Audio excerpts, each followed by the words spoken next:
કે 5 દિવસમાં અમારી માંગણી સ્વીકારે તો ઠીક છે, જો અમારી માંગણી નહીં સ્વીકારે તો રાજ્યવ્યાપી આંદોલનનો પણ મેસેજ આપશું। દરેક જિલ્લામાં રાજુલાના અહીંયા જે ખેડૂતો પીડાયા છે, આ ખેડૂતો માતાઓ બહેનો અને ખેડૂતોના પડઘા દરેક જિલ્લામાં પાડવામાં આવશે।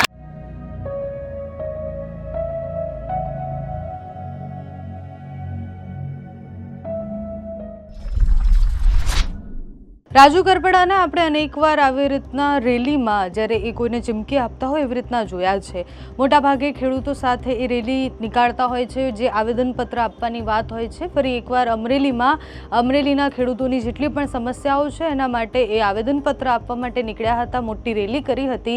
રેલીમાં હજારો ખેડૂતો આવ્યા હતા અને ત્યાંથી રાજુ કરપડાએ એક ચીમકી આપી કે પાયલ ગોટીવાળો દાગ હજી તમારા માથેથી ગયો નથી। પોલીસને પણ ચીમકી આપી અને અમરેલીના બીજા નેતાઓને અને બધાને ચીમકી આપતા એવું કહ્યું કે પાયલ ગોટીનો દાગ હજી ગયો નથી અને આગળ જોજો ખેડૂતોનો દાગ તમને ન લાગે। રાજુ કરપડા અમરેલીમાં હતા। અમરેલીમાં એ રેલી ખેડૂતો માટે યોજાઈ હતી। ખેડૂતોના પ્રશ્ન જે છે એ પડતર પ્રશ્નોને લઈને આવેદનપત્ર આપવા માટે જઈ રહ્યા હતા, ત્યાંથી એમનો આ વિડીયો વાયરલ થયો છે। રાજુ કરપડા ખેડૂતોને શું કહી રહ્યા છે, સાથે જ સરકારને અને પોલીસને ચીમકી આપતા શું કહી રહ્યા છે તે સાંભળો। તો 5 દિવસ પછી 2 મુદ્દાનો કાર્યક્રમ થશે। એક દરેક ગામમાં ભાજપના નેતાઓની પ્રવેશબંધીના બેનર લાગશે અને જો નેતા આવશે તો વિરોધ થશે। બીજો મહત્વનો મુદ્દો કે આ લડાઈને આખા સૌરાષ્ટ્રમાં અમે લઈ જવામાં આવશે। જ્યાં જ્યાં ચૂંટણી હશે ત્યાં ધાતરવડી ડેમ 1 માં જે ખેડૂતોનું પાણી બળજબરી પૂર્વક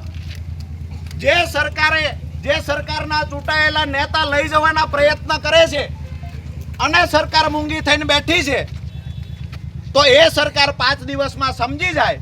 અગર નહીં સમજે તો જ્યાં જ્યાં ચૂંટણી આવશે ત્યાં રાજુલાના ખેડૂતો ભાજપનો વિરોધ કરવા માટે જશે।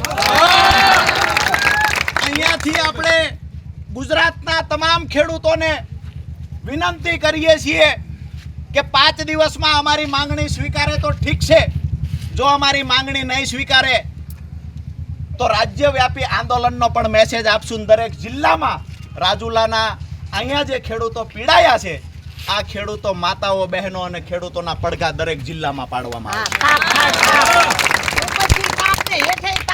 તમે પોલીસને આગળ કરી અને લાઈન નાખી દેશો એવું માની લ્યો છો?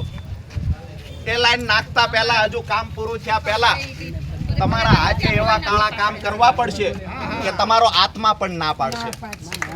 પોલીસ પ્રશાસનને વિનંતી કરીએ છીએ કે પાયલબેનનો ડાઘ હજી ધોવાણો નથી, નવો ખેડૂતનો ડાઘ ન લાગે ને એનું ધ્યાન રાખજો। અહીંયા આપણે એસડીએમ સાહેબ